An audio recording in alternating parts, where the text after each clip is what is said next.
কিছু হাসি, কিছু আশা, কিছু মধুর ভালোবাসা, কিছু হাসি, কিছু আশা। Hello everyone, welcome back to our channel. তোমরা কেমন আছো? আই সকলে ভালো আছে, আর আমিও ভীষণ ভালো আছি। তো একটা নতুন ব্লগে সবাইকে ওয়েলকাম। টাইটেল আর থাম্বনেল দেখে বুঝতে পেরেছো যে আজকে ব্লগটা কতটা ইন্টারেস্টিং হতে চলেছে। তো ব্লগটা কন্টিনিউ করতে থাকো, আশা করি তোমাদের অনেক ভালো লাগবে। তো আমি বলে দিই আজকে ব্লগটা কি নিয়ে। আজকে হচ্ছে আমাদের অ্যানিভার্সারি। তো 1 বছর আমরা কিন্তু কাটিয়ে ফেললাম। তো তোমাদের আগে দেখিয়ে দিই, অ্যানিভার্সারিতে আমি একটা বেনারসি নিয়েছি, তো সেটা চলো আগে দেখানো যাক। এই যে দেখো, এই ব্যানারসটা নিয়েছি, কালারটা কেমন লাগছে অবশ্যই কমেন্টে জানিও। বাট এই ব্লাউজটা তৈরি করতে দিয়েছি, এখনো ব্লাউজের পিসটা দেয়নি, মানে ব্লাউজটা দেয়নি আর কি। এই যে দেখো ডিজাইনটা, এটা আমি পছন্দ করে নিয়েছি। অ্যাকচুয়াল এটা আমার পছন্দ না, তোমাদের দাদাভাইয়ের পছন্দ। কালারটা ঠিক আছে, কেমন হয়েছে বলো? লাইটিংয়ে গেলে কালারটা কিন্তু চেঞ্জ হয়, ঠিক আছে, হালকা। আমি যখন পরবো তোমরা দেখতে পাবে। তো হ্যাঁ, তোমাদের মেইন কথাটাই বলতে আমি ভুলে গেছি, ছোট্ট করে একটু সেলিব্রেট করবে। তো যাই হোক, ব্লগটা কন্টিনিউ করতে থাকো, তোমরা সবকিছু দেখতে পাবে। তো আমি নিচে এসে সবজি কাটতে বসে পড়েছিলাম, আর এদিকে আমার প্রায় সবজি কাটা কমপ্লিট। যেহেতু বেশি মানুষের আয়োজন না, তার জন্য কিন্তু আমি একা হাতে সবজিগুলো সব কেটে নিয়েছি। আজকে সকাল 6টার সময় উঠে সকালের কাজ সেরে মা আর আমি হাতে পাতেই সেরে কিন্তু সবজি কাটতে বসে পড়েছিলাম। আর এই যে দেখো, বোনকে দিয়েছিলাম রসুন ছাড়াতে, যেহেতু এত রসুন ছাড়াতে অনেক টাইম লাগবে।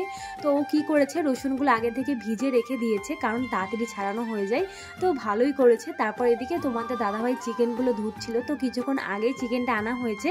তো ওকে বললাম আগে ধুয়ে তারপর রেখে দাও, তো ধুয়ে নিচ্ছে আর আমি ওকে জল টিপে দিচ্ছিলাম। আর আজকে এত মানুষের রান্না তোমাদের দাদাভাই একা হাতে নিজেই করেছে আর কি, চিকেনটা নিজে করেছে, আর বাদ বাকি সব মা করেছে। আর আমিও টুকটাক পাঁপড় ভাজা এইসব আমি করেছি। তো তোমাদের দাদাভাই রান্না করছে, চিকেনটা খুব সুন্দর হয়েছে সত্যি কথা বলতে। তোমাদের দাদাভাই রান্না বান্না বলতে মাটন চিকেন এসব ভালোই রাঁধতে পারে। তো তোমাদের দাদাভাই কিন্তু রান্না করছে, এখন হচ্ছে চিকেন কষা। ও কিন্তু এখনো স্নান করেনি, তো চিকেনটা রান্না করে বললে আমি স্নান করে নেব। তো এই যে দেখো, তারপর আমি বলছি আমিও নাড়বো একটু, আমার খুব নাড়তে ইচ্ছা করছিল, তো আমি আর কি নাড়তে বসে পড়লাম। আর পাশে ছিল দিদা, বলছে নাকি আমার নাতি রান্না করলে তুই নাম নিবি নাকি। 2000 years later. এখন বাজছিল সন্ধ্যা 6টা। আর এই যে দেখো, দুটো বোন কি করছে বলো তো, ওরা বেলুন ফোলাচ্ছে, যেহেতু ডেকোরেশনটা সাজাতে হবে। তো ওদেরকে বললাম তোরা আগে বেলুনটা ফুলিয়ে রাখ, হচ্ছে কি আমরা আমাদের মতো সাজিয়ে নেবো। তো এই যে দেখো, সব বেলুন প্রায় ফোলানো হয়ে গেছে। আর তোমাদের দাদাভাই আমার বাবাও কিন্তু চলে এসছে। আমার বাবা সকাল থেকে আসবে করে প্রায় সন্ধ্যা হলো, তারপর আসলো। যেহেতু বাড়িতে অনেক কাজ ছিল তার জন্যই আসতে পারিনি। মাকে বললাম আসতে, মা বলছে না তোর বাবা তো থাকে না, যেহেতু বাইরে থাকে বাবা, তো বাবাই যাক, আমি হচ্ছে পরে যাবো। আর আমি তো যাই, তো বাবাই এসেছে আর কি, মা আর আসেনি। তারপর এদিকে কিন্তু আমি রেডি হতে লাগলাম আমার রুমে, যেহেতু আমার মেকআপ করতে নিজেকে সাজতে গুজতে অনেকটাই লেট হয়ে যায়। তার ভিতর লোকজন চলে আসলে তখন মা তোমাদের দাদাভাই তাড়াহুড়ো করবে, ওই জিনিসটা আমার একদমই পছন্দ হয় না। নিজের মনের মতো করে না সাজলে না আমার একদমই সেটা ভালো লাগে না। তো যাই হোক, তোমাদের তো বললামই যে বেনারসিটা আমি নিয়েছি বলতে তোমাদের দাদাভাই আমাকে দিয়েছে আর কি অ্যানিভার্সারিতে। তো বেনারসিটা কেমন লাগছে পরে বলো তো, আমার তো ভীষণ পছন্দ হয়েছে। আর তোমাদের তো সকালে বললাম যে ব্লাউজটা তো এখনও দেয়নি, তো সন্ধ্যাবেলায় তোমাদের দাদাভাইয়ের আমি নিয়ে আসলাম, যেহেতু টেলারটা আমাদের গ্রামে, তার জন্য সন্ধ্যাবেলায় নিয়ে এসেছে। আর এই যে দেখো, পরেও নিয়েছি। তো শাড়িটা পরে আমাকে কেমন লাগছে বলো, আমি কিন্তু নিজেই পরেছি। আর এদিকে আমার কিন্তু মেকআপ, মাথা আঁচড়ানো সব কিছু ডান, সব কিছু কমপ্লিট। আর এই যে দেখো তোমাদের দাদাভাইয়ের মজা, ও বলছে নাকি আমি কি পরবো, তো ওকে আমি সেই বিয়ের পাঞ্জাবিটা দিলাম। তো আমি বলছি তুমি এটাই পরো। আর এত তাড়াহুড়োর মধ্যে আমি চাবিটাই খুঁজে পাচ্ছিলাম না, তারপর যাই হোক করে খুঁজে পেয়ে ওই যে দেখো ওকে আমি পাঞ্জাবিটা দিয়ে দিলাম। আর হ্যাঁ, তোমাদের তো আর একটা কথা আমি বলতেই ভুলে গেছি, তোমাদের দাদাভাই কিন্তু আমাকে আর একটা গিফট দিয়েছে, সেটা তোমরা একটু পরে দেখতে পাবে যে আমাকে গিফট দিয়েছে আর কি।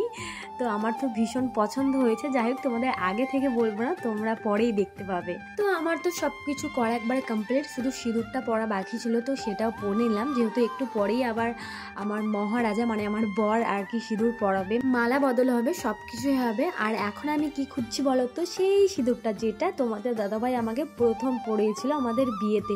তো সেটা তো আমি সুন্দর করে গোছ করে আমার ড্রেসিং টেবিলে রেখে দিয়েছি, তো সেটাই আজকে আবার পরাবে, তার জন্য আর কি বার করছিলাম। আর এই যে ডেকোরেশনটা কেমন হয়েছে অবশ্যই বলো। তো আমরা সেরকম কিছুই করিনি, শুধু বেলুনটা এনে পিছনে সাজিয়ে দিয়েছি এইটুকুই। আর ওই যে কেক, মালা, ব্যাস এইটুকুই। আর ইনভাইট করেছি বলতে আমার বাবার বাড়ি পিসিমা, মাসিমা মানে ওর রিলেটিভ আমাদের রিলেটিভ, ব্যাস এইটুকুনি, আর কিছু না। তো যাই হোক আমাদের কিন্তু এখন সময় হয়ে গেছে কেক কাটার আর কি, সব কিছু করারই। আর আমার অনেকগুলো দেওয়ার আছে, তো সবাই এসছে। তো যাই হোক পরপর তোমরা দেখতে পাবে। ব্লগটা একটুখানি লং হয়ে গেছে, প্লিজ তোমরা ধৈর্য ধরে ম্যানেজ করে দেখো। আর হ্যাঁ, এই ব্লগের মাধ্যমে আমি আমার হাজবেন্ডকে একটা কথাই বলতে চাই, একটা বছর না আমরা যেন সারা জীবন একে অপরের সাথে কাটিয়ে দিতে পারি। আর তুমি যেন সারা জীবন আমার পাশে থেকো, আমাকে ভালোবেসো এভাবে। আমি যদি কিছু ভুল করে থাকি আমাকে ক্ষমা করে দিও, বাট কখনো ছেড়ে যেও না।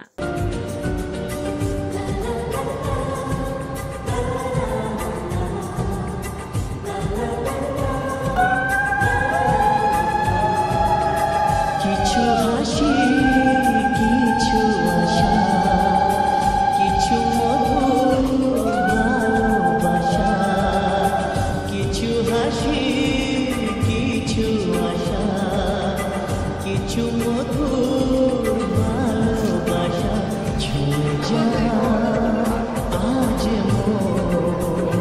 ভরে যায়, ছুঁয়ে যা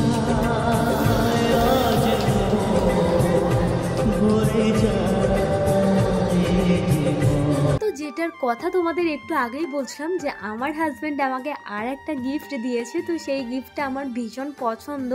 তো মা আনবক্সিং করে দিল, হচ্ছে তোমাদের দাদাভাই এখন পরিয়ে দেবে। জিনিসটা কি বলো তো, ওটা হচ্ছে মঙ্গলসূত্র, আমার খুবই পছন্দের।